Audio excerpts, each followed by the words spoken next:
So, welcome in this one more video lecture. And in this video lecture, we will continue the things that we already were studying in the last lectures. तो हम लोग kinematics start कर चुके हैं और kinematics में हम लोगों ने मोशन समझ लिया कि मोशन क्या होता है, कितने टाइप का होता है, और हम लोगों ने ये भी समझ लिया कि मैकेनिक्स की कौन सी ब्रांचेस होती हैं और उन ब्रांचेस को कब और कैसे और उसके अंदर क्या स्टडी करना होता है। ठीक है, तो लास्ट लेक्चर में हम लोगों ने फ्रेम ऑफ रेफरेंस भी समझ लिया कि क्यों ज़रूरी है, क्या होता है, और रेस्ट और मोशन को कैसे डिफ़ाइन करते हैं, क्यों वो रिलेटेड टर्म्स होते हैं। ये सब चीज़ें हम लोगों ने लास्ट लेक्चर में समझ ली हैं। अभी हम लोग मोशन को स्टार्ट करते हैं और मोशन में सबसे सिंपल टाइप का मोशन आज स्टार्ट करेंगे। देखो होता क्या है कि फ़िज़िक्स में या इन जनरल, फिज़िक्स में नहीं, इन जनरल जो कोई भी बॉडी का आप मोशन ऑब्जर्व करोगे तो वो बहुत कॉम्प्लेक्स होता है। ठीक है, मैं एक एग्जांपल देके बताता हूँ।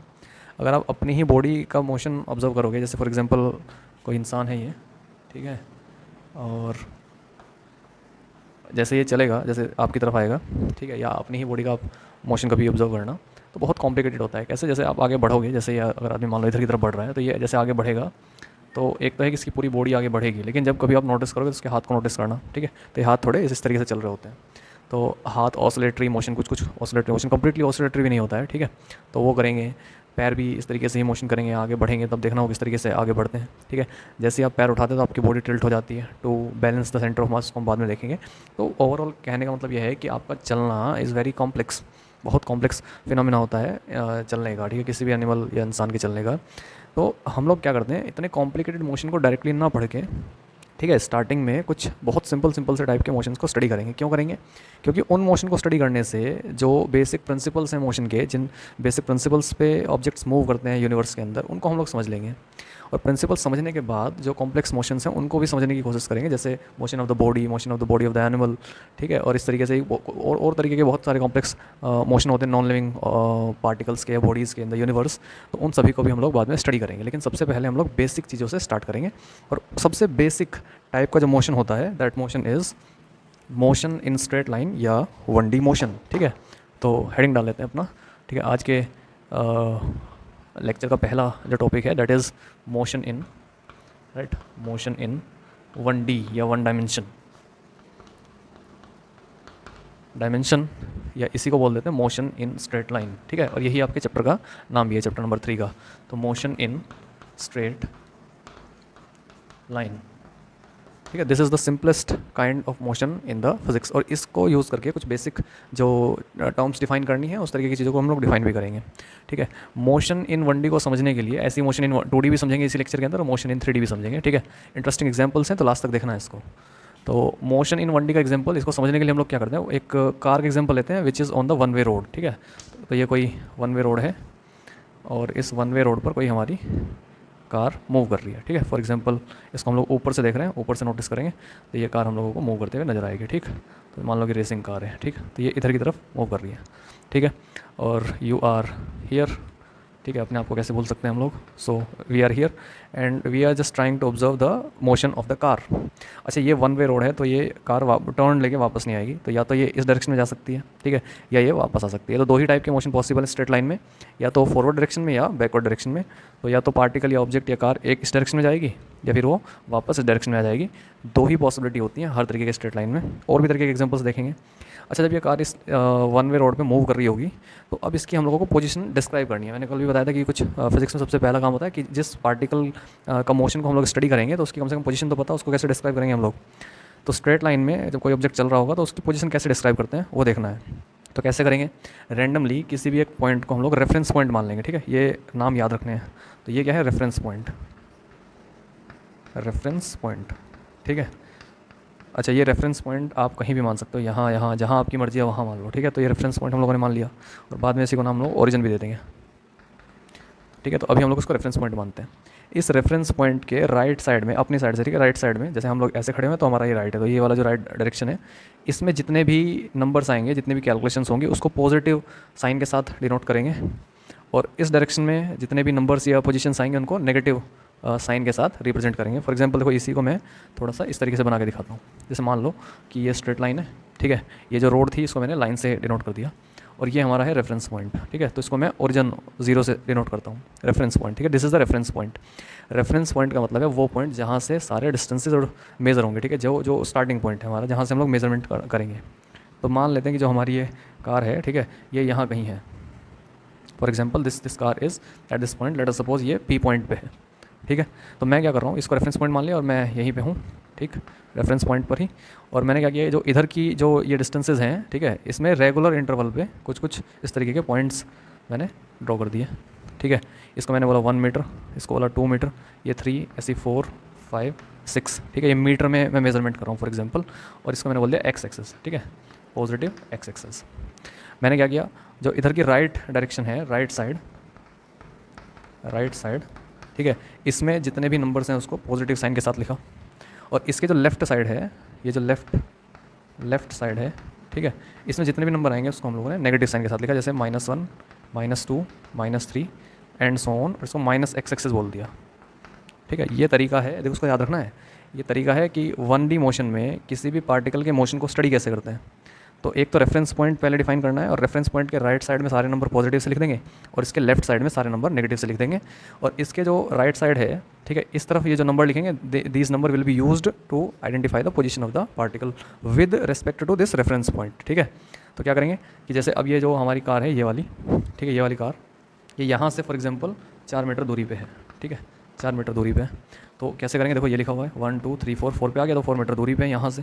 तो ये जो डिस्टेंस है, दिस डिस्टेंस इज़ 4 मीटर, ठीक है। तो अगर मेरे से कोई पूछ ले कि what is the position of this car, so the position of car, ठीक है, एट पी इज़, क्या लिखेंगे, x is equals to +5 metre, sorry 4 metre, ठीक है।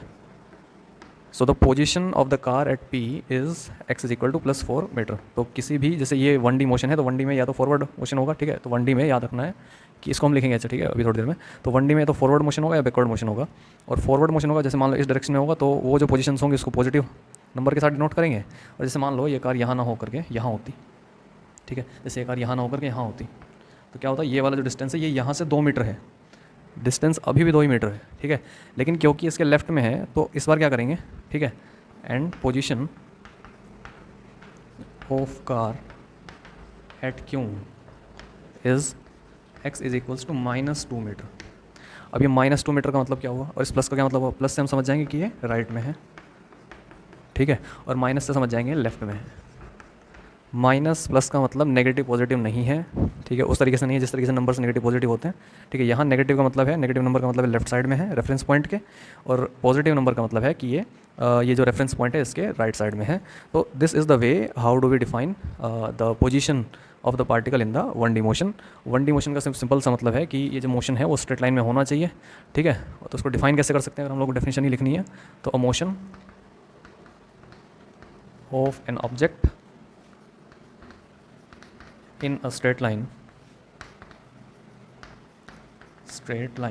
is called 1D motion या 1 dimensional motion। क्यों इसको 1D बोल रहे हैं, इसको हम लोग अभी जब 2D मोशन पढ़ेंगे तब मैं समझाऊंगा इसको 1D क्यों बोलते हैं। वैसे मैं रेफरेंस के लिए बता दूं ऐसे ही नॉर्मली, कि इसकी पोजीशन डिफाइन करने के लिए सिर्फ एक कोऑर्डिनेट की रिक्वायरमेंट है, ठीक है। जैसे मैं इसको अगर यहाँ ओरिजिन मान लूँ, इस पूरे को एक्स एक्सिस मान लूँ, तो इसकी पोजीशन बताने के लिए सिर्फ मुझे क्या बताना पड़ेगा, यहाँ से x कितना दूरी पे है, ठीक है, कितना दूरी पे है, तो एक ही कोऑर्डिनेट बताना पड़ा ना, ठीक है। जैसे इस लाइन पे कहीं भी कोई भी अगर पार्टिकल होगा तो उसकी पोजीशन बताने के लिए सिर्फ एक कोऑर्डिनेट बताना होता है। हम लोगों ने पढ़ा था ना कि x, y और z 3 कोऑर्डिनेट होते हैं। तो वैसे ही क्योंकि इस पार्टिकल की पोजीशन बताने के लिए सिर्फ एक कोऑर्डिनेट बताना पड़ रहा है कि x कोऑर्डिनेट बता दो उसका, तो उससे इसकी पोजीशन पता लग जाएगी, ठीक है। तो इसलिए इसको क्या बोलते हैं, 1D मोशन, 1D 1 डायमेंशन, ठीक है, 1 डायमेंशनल मोशन। और स्ट्रेट लाइन मोशन क्यों है, क्योंकि स्ट्रेट लाइन में चलता है। स्ट्रेट लाइन में दो ही पॉसिबिलिटी होती है कि या तो ये फॉरवर्ड डायरेक्शन में जाएगा या फिर ये बैकवर्ड डायरेक्शन में जाएगा। And this is the way how do we define the position of the particle, ठीक है। इसको आप लिख लो और ये नोट्स में आप लोग लिख सकते हो। इसके कुछ एग्जाम्पल्स हम लोग और लेंगे, ठीक है, आप इसको पॉज करके लिख लेना। इसी को समझने के लिए इसके कुछ और एग्जांपल लेते हैं। ये तो हम लोगों ने एक एग्जांपल इसका ले लिया, ठीक है, कैसे डिफाइन करते हैं और 1D में पोजीशन पार्टिकल की कैसे डिफाइन करेंगे। और कौन कौन से एग्जांपल हैं इसके, तो और बड़े फेमस एग्जांपल है, जैसे मान लो कि ये टेबल है कोई, ठीक है, ये कोई टेबल है और इस टेबल पर कोई चींटी चल रही है, ठीक है, चींटी। तो जैसे मान लो कोई आंट है, चींटी है, ये ऐसे ऐसे ऐसे जा रही है, ठीक है, बिल्कुल स्ट्रेट मोशन, ठीक। ना इधर जा रही है ना उधर जा रही है, ना लेफ्ट ना राइट, एग्जैक्टली स्ट्रेट लाइन में अगर ये मूव करेगी तो इस आंट का जो मोशन है, this motion is also called the straight line motion, ठीक है। जैसे ये यहाँ से यहाँ यहाँ यहाँ यहाँ चलते चलते इस डायरेक्शन में जाएगी, तो क्या कर सकते हैं हम लोग, जैसे ये आंट का मोशन इस तरीके से है, हमको पता है कि एक्जैक्टली स्ट्रेट लाइन में है, तो किसी भी एक पॉइंट को रेफरेंस पॉइंट मान लो, जैसे फॉर एग्जाम्पल इसको हम लोग रेफरेंस पॉइंट मान लेंगे, और फिर यहाँ से जैसे मान लो ये चींटी यहाँ आ गई है, तो इसकी एक्स मान लो कुछ भी 2 सेंटीमीटर पोजीशन है, ठीक है, यहाँ से ओरिजिन से, या फिर इसको रेफरेंस पॉइंट मान लेंगे। अच्छा, रेफरेंस पॉइंट जरूरी नहीं है कि स्टार्टिंग पॉइंट पे ही मानेंगे, reference point is independent point and it is just the choice of the observer and choice of the person who is making the measurements कि उसको अपना रेफरेंस पॉइंट कहाँ मानना है। अगर आप चाहो तो रेफरेंस पॉइंट यहाँ मान लो, उसके अकॉर्डिंग इसकी पोजीशन फिर चेंज हो जाएगी, ठीक है। इसका रेफरेंस पॉइंट आप मानना चाहो यहाँ मान लो, तो उसके अकॉर्डिंग इसकी जो पोजीशन है वो चेंज हो जाएगी, ठीक है। तो this is one more example of the motion in straight line. कोई एक चींटी है, आंट है, वो स्ट्रेट लाइन में अगर टेबल पे चल रही है तो, ठीक। तो this is the second example. अच्छा, एक और एग्जांपल समझते हैं। जैसे मान लो कि एक इस तरीके का वेज है, ठीक है, इसको वेज बोलते हैं, वुडन वेज, ये लकड़ी का है, और इस तरीके से ट्रायंगुलर शेप का एक वेज है, ठीक है, ब्लॉक टाइप का, और यहाँ मैं एक ब्लॉक रख देता हूँ, ठीक है। इस तरीके की प्रॉब्लम हम लोग पढ़ेंगे बाद में। इसमें फ्रिक्शन नहीं है, तो ये फ्रिक्शन लेस है, ठीक है। फ्रिक्शन लेस का मतलब क्या होगा कि जैसे आप इसको रखोगे स्लिप करना स्टार्ट कर देगा, जैसे ही स्लिप करेगा तो इसका जो मोशन होगा, ठीक है, ये स्ट्रेट लाइन में ही होगा। जैसे इसको आप छोड़ दोगे तो एक्जैक्टली ये स्ट्रेट लाइन में मूव करना स्टार्ट कर देगा, तो इसका जो मोशन होगा उसको भी क्या बोल देंगे, स्ट्रेट लाइन मोशन, ठीक है। इसके मोशन को, इसकी पोजीशन डिफाइन करने के लिए हम लोग क्या कर सकते हैं, इसको यहाँ रेफरेंस पॉइंट मान सकते हैं। जैसे मान लो कि ये स्लिप होकर यहाँ आ गया, ठीक है, तो यहाँ से इसकी जो पोजीशन है वो यहाँ से मेजर की जा सकती है, ठीक है। उसको लिख देंगे कि एक्स इज इक्वल टू कुछ भी जितना सेंटीमीटर यहाँ से मेजर होकर आप लोग लिख सकते हो। So this motion is also the straight line motion. एक और एग्जाम्पल लेते हैं बहुत famous, which is free fall. Free fall, free fall, जैसे ये कोई बिल्डिंग है, ठीक है, ये कोई बिल्डिंग है, ये विंडोज़ हैं इस बिल्डिंग की, और आप यहाँ खड़े हुए हो, ठीक है, और आपने एक बॉल यहाँ से ड्रॉप कर दी, तो ये जो बॉल है, बॉल जब ये नीचे आएगी तो यहाँ आएगी, ठीक है, बिल्कुल स्ट्रेट लाइन में मूव करेगी, ये तो आपको पता ही है, ठीक है। ये स्ट्रेट लाइन में मूव करेगी, और यहाँ अगर ग्राउंड है, यहाँ ग्राउंड पे आगे हिट कर जाएगी। तो ये जो इसका मोशन होगा, this is also the straight line motion, ठीक है। कोई भी ऑब्जेक्ट अगर आप ऊपर से छोड़ दोगे, then it will just move in a straight line. तो यहाँ हम लोग इसका रेफरेंस पॉइंट मान सकते हैं, और ये एक ऐसे वर्टिकल लाइन हम लोग ड्रॉ कर लेंगे, ये हमारी एक्सेस हो जाएगी, और यहाँ से इसकी हम लोग पोजीशन मेजर कर सकते हैं कि यहाँ से, जैसे मान लो कि किसी भी टी टाइम पे ये यहाँ से एक्स डिस्टेंस पे आ जाएगी, तो हम लोग लिखेंगे कि ये जैसे यहाँ इसकी जो position, this is x from this point which is the starting point और द रेफरेंस पॉइंट, ठीक है। तो this is also the example of straight line motion. एक एग्जाम्पल और लेते हैं, ये फ्री फॉल का ही एक तरीके का एग्जाम्पल। जैसे मान लो कि आप ग्राउंड पे खड़े हुए हो, ठीक है, आप ग्राउंड पे खड़े हो और आपने एक बॉल ली और उसको ऐसे बिल्कुल 90 डिग्री पे, ठीक है, ग्राउंड से बिल्कुल एक्जैक्टली 90 डिग्री पे ऊपर की तरफ फेंक दिया, यू वेलोसिटी देके, तो ये बॉल पहले ऊपर जाएगी, ठीक है, फिर एक जगह जाकर रुक जाएगी, फिर वापस नीचे आएगी। तो ये जो मोशन था, this is also the straight line motion, और ये मोशन हम लोग इस चैप्टर में आगे चल के स्टडी करेंगे। तो बेसिकली जो स्ट्रेट लाइन मोशन है, this is the simplest kind of motion of an object, जिसमें जो ऑब्जेक्ट है वो स्ट्रेट लाइन में चलेगा। और इस तरीके के मोशन के अंदर जो पार्टिकल्स हैं, उनकी पोजीशन को डिफाइन करने के लिए हम लोग क्या करते हैं, एक रेफरेंस पॉइंट चूज़ करेंगे, उसके एक डायरेक्शन में पॉजिटिव वैल्यूज़ मान लेंगे पोजीशन की, और दूसरे डायरेक्शन में हम लोग नेगेटिव वैल्यूज़ एज्यूम कर लेंगे। और ये जो नेगेटिव पॉजिटिव हैं, these are just the values to determine कि वो जो पार्टिकल है वो लेफ्ट में है, राइट में है, अपवर्ड डायरेक्शन में है, लोअर डाउनवर्ड डायरेक्शन में है, इनका नेगेटिव होना, ठीक है। This is not the negative numbers उस सेंस में जैसे मैथमेटिकल सेंस होता है, ठीक है। ये जो नेगेटिव साइन है, this is representing the direction of, you can से the position whether it is on the left side और द राइट साइड। हालांकि इनको जब हम लोग मैथमेटिक्स में यूज़ करेंगे, जब हम लोग कुछ इक्वेशंस वगैरह में वैल्यूज पुट करेंगे, तो हम लोग इसको विद साइन रखेंगे, ठीक है। तो ये साइन वहाँ काम भी आता है, ठीक है। तो these are the examples of straight line motion, and I hope कि आपको स्ट्रेट लाइन मोशन में कोई प्रॉब्लम नहीं है, ठीक है। अब मोशन देखते हैं 2D में, motion in 2D, motion in 2D, या फिर इसको बोलते हैं motion in plane, motion in plane. ये जो आपका चैप्टर नंबर 4 है, ऐसे जो नेक्स्ट चैप्टर है, ठीक है, वो इसमें इन्हीं तरीके के मोशन को स्टडी करेंगे, ठीक है। मोशन इन प्लेन को समझने के लिए हम लोग क्या करते हैं, एक एग्जांपल लेते हैं आंट का, चींटी का, ठीक है। तो जैसे ये कोई टेबल है, आपके रूम में कोई टेबल रखी होगी, तो उसी को एज्यूम कर लो आप। अब उस पर देखो एक चींटी है, जैसे वो पहले वाली जो हमारी चींटी थी, इससे पिछले वाले एग्जांपल में वो बिल्कुल स्ट्रेट लाइन में मूव कर रही थी। अब ये थोड़ी सी शरारती चींटी है, ठीक है। तो ये क्या करेगी, जैसे मान लो ये पहले यहाँ थी ए पे, ठीक है, तो स्ट्रेट ना जा करके ये क्या किया, इसको यहाँ जाना है, तो ऐसे घूमते हुए, ठीक है, ऐसे ऐसे करते हुए ये यहाँ आ गई बी पे, ठीक। तो देखो इसने क्या किया, इसने बहुत सारे बार डायरेक्शन चेंज की, ठीक ठीक है। तो इसके हर हर हर पॉइंट पे इसकी जो डायरेक्शन है वो डिफरेंट डायरेक्शन है। तो अब क्या कर सकते हैं इसको, देखो ये स्ट्रेट लाइन तो है नहीं, तो स्ट्रेट लाइन नहीं है तो 1D भी नहीं होगा। जैसे ये वाली पोजीशन है, जैसे मान लो ये रैंडम पोजीशन है C, ठीक है। तो अब इसकी ये जो डिफरेंट पोजीशन है इनको डिफाइन करने के लिए हम लोगों को एक कोऑर्डिनेट से ज़्यादा कोऑर्डिनेट की रिक्वायरमेंट होगी, ठीक है। अच्छा, इस तरीके की जो चीटी है, इस तरीके का मोशन है, उनकी उस मोशन के दौरान जो पार्टिकल है या फिर जो एनिमल है, जैसे जैसे इस केस में चीटी है, तो उसकी पोजीशन को डिफाइन करने के लिए हम लोग क्या करेंगे, हम लोग इस टेबल के जो कॉर्नर्स हैं, ठीक है, यहाँ से जो ये जो दो एजेस हैं इसको एक्सेस के तौर पर एज्यूम करेंगे। जैसे मान लो ये वाली जो, अच्छा ये जो टेबल है ऐसे ऐसे पड़ा हुआ है, ठीक। तो अगर आप उसको ऊपर से देखोगे तो ये टेबल कुछ कुछ इस तरीके का दिखेगा। अगर आप इसका टॉप व्यू लोगे तो ये टेबल कुछ कुछ ऐसा दिखेगा, ठीक है, अगर आप ऊपर से देखोगे। और ये जो चीटी है वो इस तरीके से कुछ मूव करते हुए दिखेगी, ठीक है। तो ऐसे कुछ करके मान लो ये बी तक आ गई, ये कुछ सी पॉइंट है इसका, ये इसका ए पॉइंट है, ये टॉप व्यू है, ठीक है, ये साइड व्यू है और ये इसका टॉप व्यू है। अब इसकी पोजीशन डिफाइन करने के लिए हम लोग क्या करते हैं, ये जो टेबल है इसकी जो दो एजेस हैं इन्हीं को एक्सेस मान लेंगे। तो ये एक्स एक्सेस है और ये हमारी वाई एक्सेस है, और ये जो इनका पॉइंट ऑफ इंटरसेक्शन है this is the reference point और दिस इज़ द ओरिजिन, ठीक है। इसको ओ से डिनोट करेंगे, इसको क्या बोलते हैं, ओरिजिन, ठीक है, याद रखना है। जैसे ही मोशन प्लेन में होगा, स्ट्रेट लाइन से हट के, प्लेन के अंदर ही है, अभी भी जो चीटी है उड़ नहीं रही है, ये इसी टेबल पे कहीं ना कहीं चल रही है, ठीक है। तो इसकी ये जो पोजीशन है इसको डिफाइन करने के लिए क्या करेंगे, ये एक्सेस ड्रॉ कर लेंगे, ये तरीका है हमारा, ठीक है, ये मेथड आपको याद रखना है, ऐसे ही करते हैं हम लोग, ठीक है। तो इस पोजीशन से पहले इस एक्सेस पे एक परपेंडिकुलर ड्रॉ करेंगे, तो ये हम लोगों ने परपेंडिकुलर ड्रॉ कर दिया, ठीक है। और इस परपेंडिकुलर ये वाला जो पॉइंट यहाँ आएगा, ठीक है, let us suppose this is M, इसका ओरिजिन से डिस्टेंस देख लेंगे कितना है। तो मान लो ये जो डिस्टेंस है ये x1 है, कितना है, x1। वैसे यहाँ से एक परपेंडिकुलर ड्रॉ करेंगे किस पे, वाई एक्सेस पे, इस वाले एक्सेस पे। तो मान लेते हैं कि ये है n, ठीक है। और यहाँ से इस n का ये वाला जो डिस्टेंस है, ये वाला जो डिस्टेंस है ओरिजिन से, इसको ड्रॉ करेंगे, मेज़र करेंगे। Let us suppose this distance is y1, ठीक। अब देखो इस पोजीशन पे जाने के मेरे पास कैसे तरीका है, कि बहुत सारे तरीके हैं, लेकिन एक तरीका ये है कि पहले मैं यहाँ से इस m पॉइंट पे आ जाऊँ, कितना चल के, x1 चल के, और m पॉइंट से फिर a पॉइंट पे ऊपर के डायरेक्शन में चलूँ, y डायरेक्शन में कितना, y1। तो यहाँ चला फिर यहाँ चला, तो मैं कहाँ जाऊँगा, इस पॉइंट पे, इस पॉइंट पे। तो इस पॉइंट की अगर लोकेशन बतानी है तो क्या बता दो कि इसका, कि जो x कोऑर्डिनेट, इसको बोलते हैं x कोऑर्डिनेट, ठीक है, इसको क्या बोलते हैं, x कोऑर्डिनेट। तो इस a पॉइंट का या इस पोजीशन का जो x कोऑर्डिनेट है वो कितना है, x1। x कोऑर्डिनेट का क्या मतलब हुआ कि यहाँ से अगर एक परपेंडिकुलर हम लोग x एक्सिस पे डालेंगे तो वो जो परपेंडिकुलर है वो इधर कितना मतलब x एक्सिस पे कितना पड़ेगा वो, तो वो x1 डिस्टेंस पे होगा, ठीक है। या आप कह लो यहाँ आने के लिए हमको x के अलोंग x1 चलना पड़ेगा और फिर y के अलोंग y1 चलना पड़ेगा। इसलिए इसका जो x कोऑर्डिनेट है वो x1 है और इसका जो y कोऑर्डिनेट है y1 है, और ये x1 y1 is the position of this particle और पोजीशन ऑफ दिस पॉइंट, ठीक है। तो प्लेन में किसी भी पॉइंट की पोजीशन बताने के लिए दो कोऑर्डिनेट्स यूज़ करेंगे, एक तो उसका x कोऑर्डिनेट कि वो x में कितना चलना पड़ेगा, और फिर इसका y कोऑर्डिनेट कि y में कितना चलना पड़ेगा।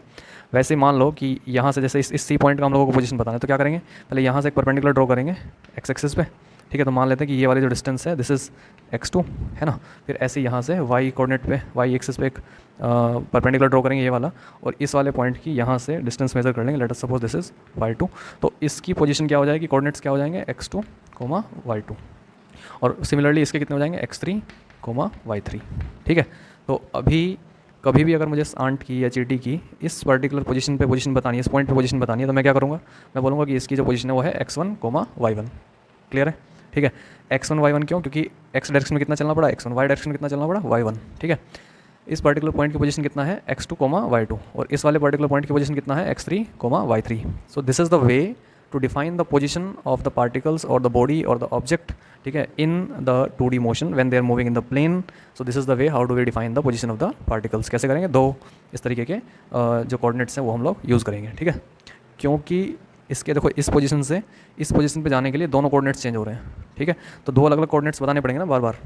वैसे यहाँ आए तो दोनों के दोनों चेंज हो गए, ठीक है। तो जब किसी मोशन के दौरान किसी पार्टिकल के या बॉडी के मोशन के दौरान दोनों कोऑर्डिनेट्स चेंज होंगे, ठीक है, तो उस तरीके के मोशन को बोल देंगे 2D मोशन, ठीक है। तो कैसे डिफाइन कर सकते हैं 2D मोशन को,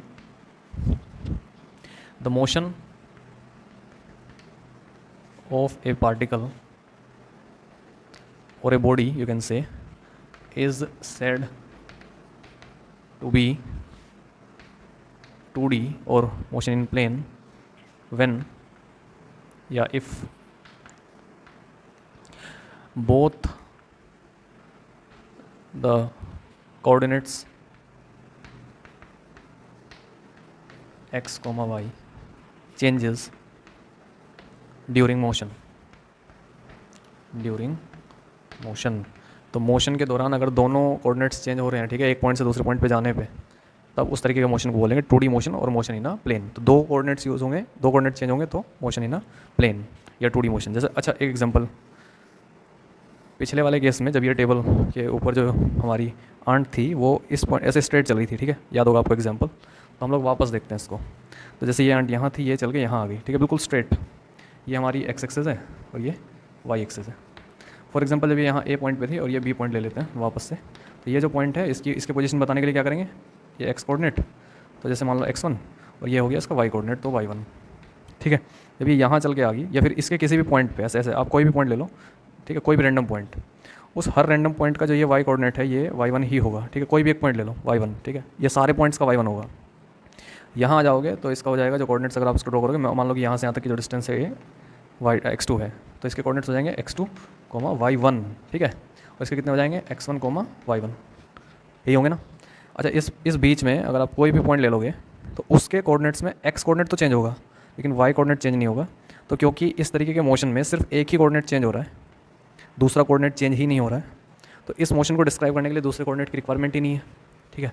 तो इस तरीके के मोशन में जब सिर्फ एक ही कोऑर्डिनेट चेंज होगा मोशन के दौरान लगातार, ठीक है, तो उस तरीके के मोशन को बोलते हैं 1D motion, one dimension motion, क्योंकि इसमें एक ही कोऑर्डिनेट चेंज हो रहा है, तो डायमेंशन एक ही डायमेंशन चेंज हो रही है, दूसरी डायमेंशन चेंज नहीं हो रही है, उस डायमेंशन में मोशन नहीं है, दूसरे कोऑर्डिनेट की कोई रिक्वायरमेंट नहीं है। तो इस तरीके के मोशन को कैसे डिस्क्राइब कर सकते हैं, यहाँ हम लोग अपना रेफरेंस पॉइंट मान लेंगे, तो ये रेफरेंस पॉइंट है और इसकी कहीं भी किसी भी पॉइंट पे जो पोजीशन है वो सिर्फ एक्स को बता करके बता सकते हैं कि इस रेफरेंस पॉइंट के रेफरेंस में इस पर्टिकुलर आंट की जो पोजीशन है वो कितनी है, और वो पोजीशन बताने के लिए सिर्फ एक ही कोऑर्डिनेट की रिक्वायरमेंट है, इसलिए इसको हम लोग बोलते हैं 1D मोशन, भले ही ये प्लेन के अंदर हो रहा हो, ठीक है, लेकिन क्योंकि स्ट्रेट लाइन है, एक ही कोऑर्डिनेट चेंज होगा, दूसरा कोऑर्डिनेट चेंज नहीं होगा, तो इस तरीके के मोशन को क्या बोलेंगे, सिर्फ 1D मोशन, 2D मोशन नहीं बोलेंगे, भले ही वो प्लेन के अंदर हो रहा हो, ठीक है। तो किसी भी मोशन को 1D या 2D कब बोलेंगे, उसके अंदर कोऑर्डिनेट्स चेक करेंगे कि कितने नंबर ऑफ कोऑर्डिनेट्स चेंज हो रहे हैं। अगर सिर्फ एक ही कोऑर्डिनेट चेंज होगा तो 1D, दो कोऑर्डिनेट चेंज होंगे तो 2D, और तीन कोऑर्डिनेट चेंज होंगे तो 3D। तो अब तीसरा एग्जाम्पल लेते हैं 3D मोशन इन 3D या मोशन इन स्पेस, ठीक है, 3D स्पेस। इसका कोई एग्जांपल सोचो कि जिसमें तीनों के तीनों कोऑर्डिनेट्स चेंज हो रहे हो, तो ऐसा कोई एग्जांपल, तो मोशन इन 3D या 3 डायमेंशन, या इसको बोलते हैं मोशन इन स्पेस, ठीक है। तो बड़ा फेमस सा लोकल से एग्जांपल कि जैसे मान लो कि आपका एक रूम है, ठीक है, ये आपका रूम है और इसको 3D में मान लेते हैं, ठीक है, थोड़ा सा आसान रहेगा। तो ये आपका रूम है, तो थोड़ा सा इसको बड़ा बना लेते हैं।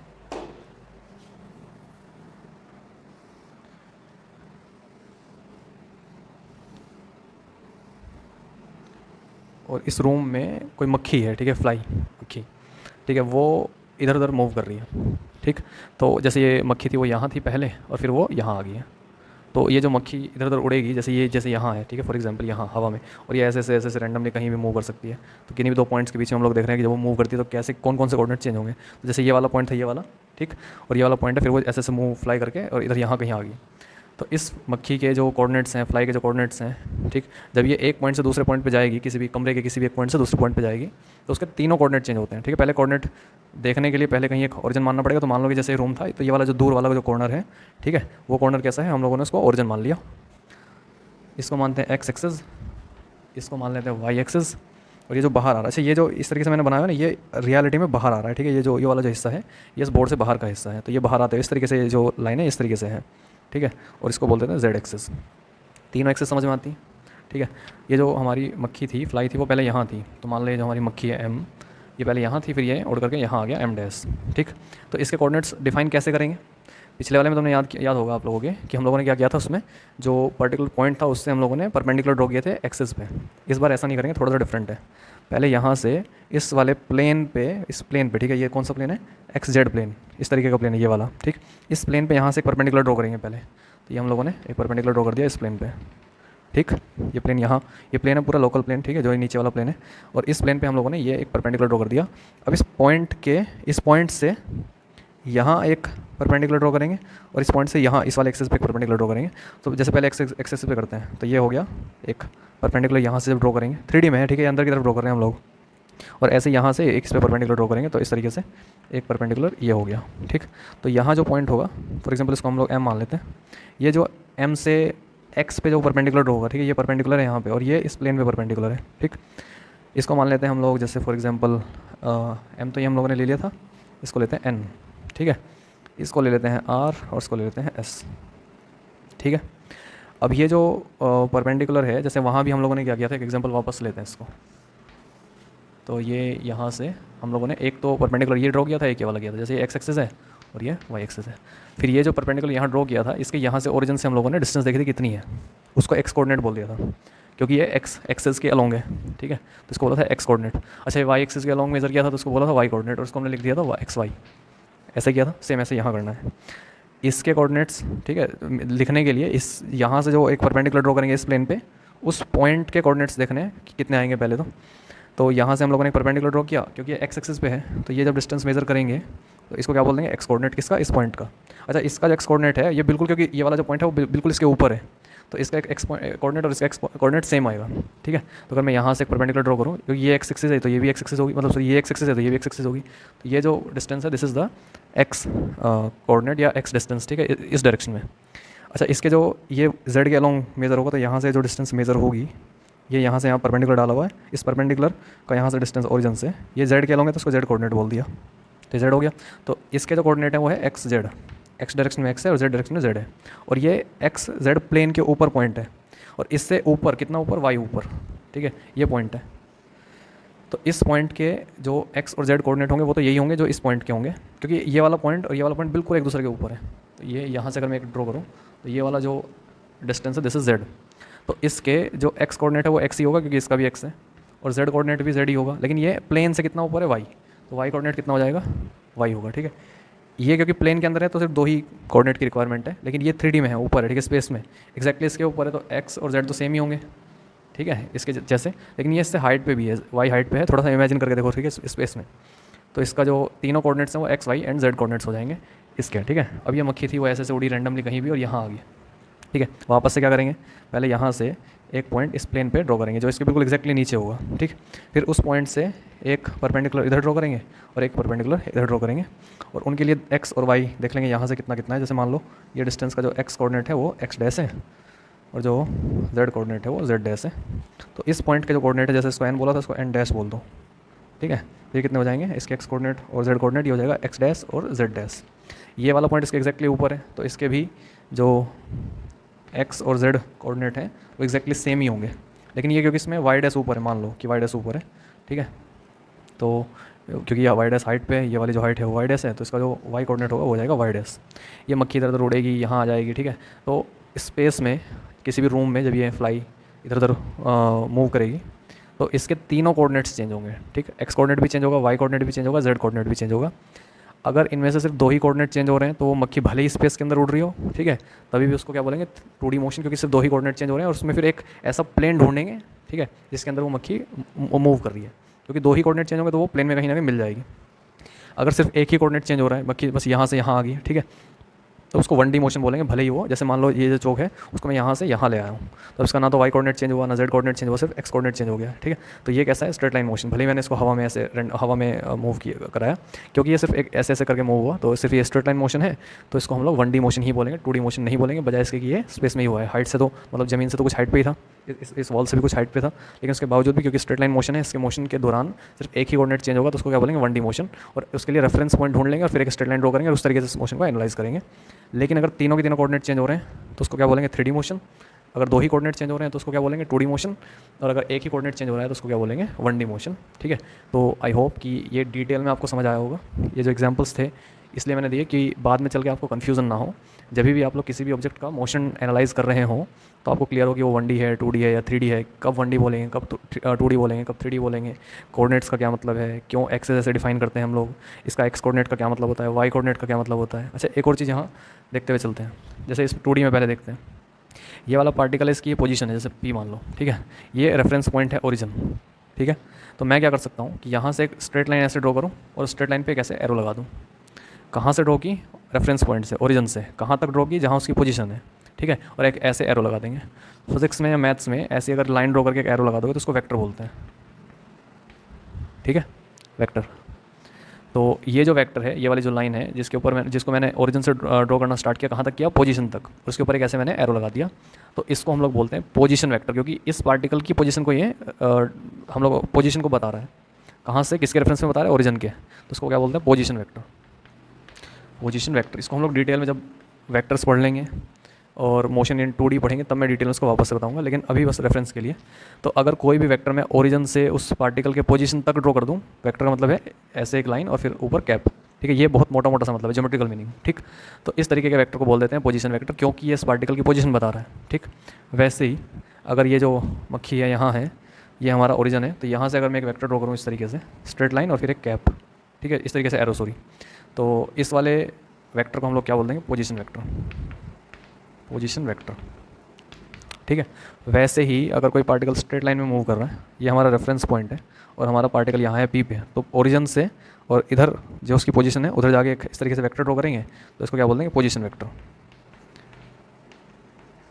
तो आई होप कि आपको ये भी समझ आया होगा कि मोशन इन 1D 2D और 3D क्या होता है, कैसे डिस्क्राइब करते हैं, कौन कौन से एग्जाम्पल्स हैं, ठीक है, और कैसे आप लोग डिफ्रेंशिएट करोगे, 1 कोऑर्डिनेट चेंज हो रहा है तो 1D या straight line motion, 2 coordinate change हो रहे हैं तो 2D या मोशन इन प्लेन, तीनों कोऑर्डिनेट चेंज हो रहे हैं मोशन के दौरान लगातार, तो उसको 3D या मोशन इन स्पेस बोल देंगे। और इन तीनों के अलग अलग एग्जाम्पल्स हम लोग को पढ़ना स्टार्ट करेंगे। जो चैप्टर नंबर 3 है उसका नाम ही है मोशन इन स्ट्रेट लाइन या मोशन इन 1D, ठीक है, 1D मोशन। तो उसको हम लोग नेक्स्ट वीडियो लेक्चर से स्टार्ट करेंगे पढ़ना। उसके बाद फिर 2D में पढ़ेंगे, ठीक है। तो motion in 2D, motion in 2D पढ़ते हुए वेक्टर्स वगैरह की रिक्वायरमेंट पड़ेगी, तो फिर वेक्टर्स को भी पढ़ेंगे। इसमें वेक्टर की रिक्वायरमेंट नहीं है क्योंकि सिर्फ 2 ही डायरेक्शन है, उसको एक फॉरवर्ड एक बैकवर्ड डायरेक्शन। फॉरवर्ड डायरेक्शन को पॉजिटिव से डिनोट कर देंगे, बैकवर्ड डायरेक्शन को नेगेटिव से, और उसी से अपना काम चला लेंगे। इसमें वेक्टर डिफाइन करने की रिक्वायरमेंट नहीं है। 3D को भी पढ़ेंगे लेकिन उतना ज़्यादा नहीं है, सिर्फ 2 ही तरीके के मोशन को डिटेल में पढ़ना है, motion in plane and motion in straight line, ठीक है।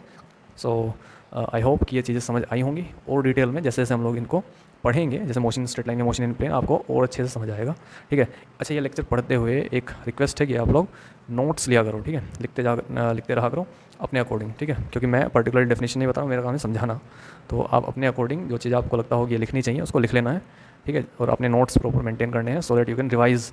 बार बार तो आप लेक्चर देखोगे नहीं, तो you can revise from your notes. So I hope you got the point, and thank you so much for watching, for listening me, and we will discuss the next topic in the next video. So thank you so much.